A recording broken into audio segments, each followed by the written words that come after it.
બનાસકાંઠાના થરાદમાં પાણી મુદ્દે ખેડૂતો હવે આરપારની લડાઈ લડી લેવાના મૂડમાં જોવા મળ્યા છે। થરાદના રાહ ગામે પસાર થતી સુજલામ સુફલામ કાચી નહેરમાં ખેડૂતોએ હવન યજ્ઞ કરીને અનોખો વિરોધ નોંધાવ્યો છે। તો નિયમિત વરસાદના કારણે મગફળી, બાજરી અને ઘાસચારોનો પાક નિષ્ફળ જવાની ભીતિ છે। ત્યારે ખેડૂત હિત રક્ષક સમિતિ અને કોંગ્રેસના આગેવાનો સાથે મળીને તંત્ર સામે મોરચો માંડ્યો છે। ખેડૂતોનો આક્ષેપ છે કે કરોડોના ખર્ચે બનેલી આ કેનાલ માત્ર ચૂંટણીલક્ષી છે। ખેડૂતોએ થરાદના 97 ગામોને નિયમિત પાણી આપવા, કેનાલને ખોટા બોર્ડર સુધી પહોંચાડવા અને રેલ નદીને જીવંત કરવા માંગ કરી છે। ખેડૂતોએ તંત્રને ચીમકી આપી છે કે 1 મહિનામાં કેનાલમાંથી પાણી છોડવામાં નહીં આવે તો આગામી સમયમાં ઉગ્ર આંદોલન પણ કરવામાં આવશે।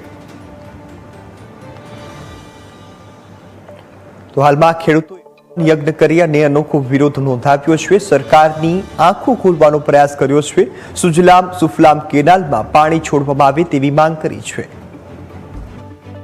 પાઇપલાઇન નંખાયેલી છે કે મહાજનપુરાથી લઈને સિદ્ધપુરની ત્યાં વાલ પણ આપવામાં આવ્યો છે સિસ્ટમ કેનાલમાં, પણ કેમ પાણી છોડવામાં નથી આવતું એ કઈ ખ્યાલ આવતો નથી। જો પાણી સમયસર ચાલુ રાખે, 12 માસ કેનાલ રાખે તો વિસ્તારના તળ પાછા ઊંચા આવે એમ છે।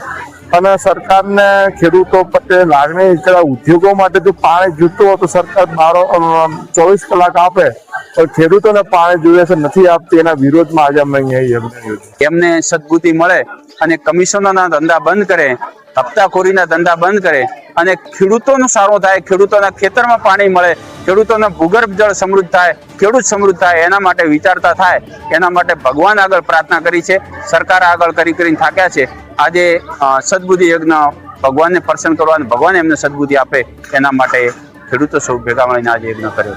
આ પાઇપોના તાયફા કરવાને બદલે સુજલામ સુફલામ નહેરમાં પાણી નાખવામાં આવે।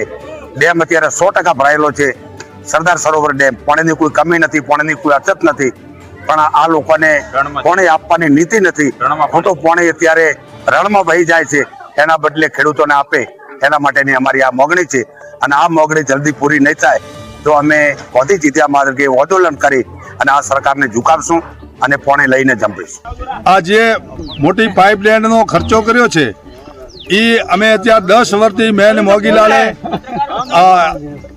સુજલામ સુફલામની પાણીનો તળાવવાનો હતાણો ગામનો વિરોધ કર્યો, ત્યારે અત્યારે પાઇપલાઇન પણ નખાણી છે અને પાઇપલાઇન નખાણી પણ હવે 5 વર્ષ એમને પૂરા થઈ જશે। જો તળાવ ભરાય તો એમ ગણાય કે ભાઈ આ સાહેબે તળાવ ભર્યા છે।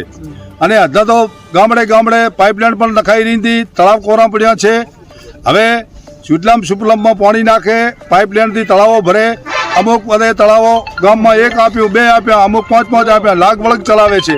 એટલે હવે આવો સરકાર લાગ વળગ ન ચલાવે।